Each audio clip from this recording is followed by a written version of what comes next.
All right, here is the Two Trees Bluer Plus that I'm working on, trying to figure out what's going on with the 3D Touch probe. So before I turn it on, I'm just going to show, there's the probe. You see it's currently retracted. Here's the board in the system, so it's an MKS Robin Nano version 1.2.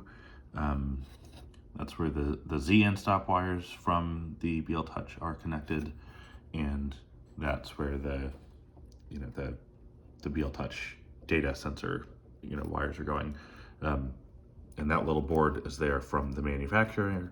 And I have checked, I've used a continuity tester to run from the connectors up to the sensor itself. I've taken it out and beeped it out because, as you can see, there's these additional cables here that then go up, through this wiring harness and into this board. And I've checked that there's good continuity all the way through there. So now what I'm going to do is turn on the system. I flashed it to the generic Marlin firmware using the guide that Aurora Tech posted a couple of months ago. So with the behavior it does on power up, it also did with the stock firmware. So I'm going to point it at the sensor and turn it on. So it does a little test routine and then it stays retracted.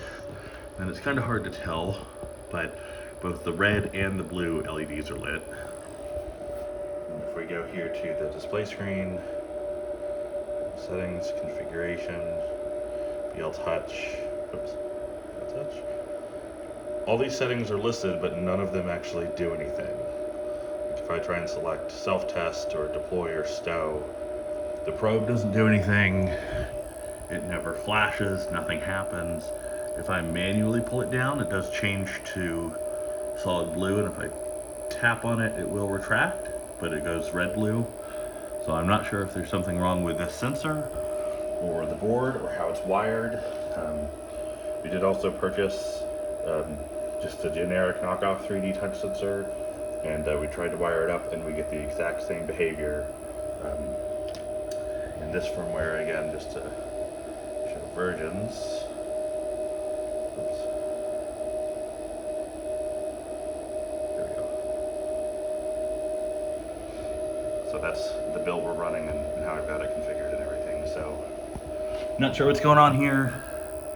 I don't know if this is just a simple wiring issue, or if the sensor is bad, or if the board is bad, or what. But that's what we're looking at right now.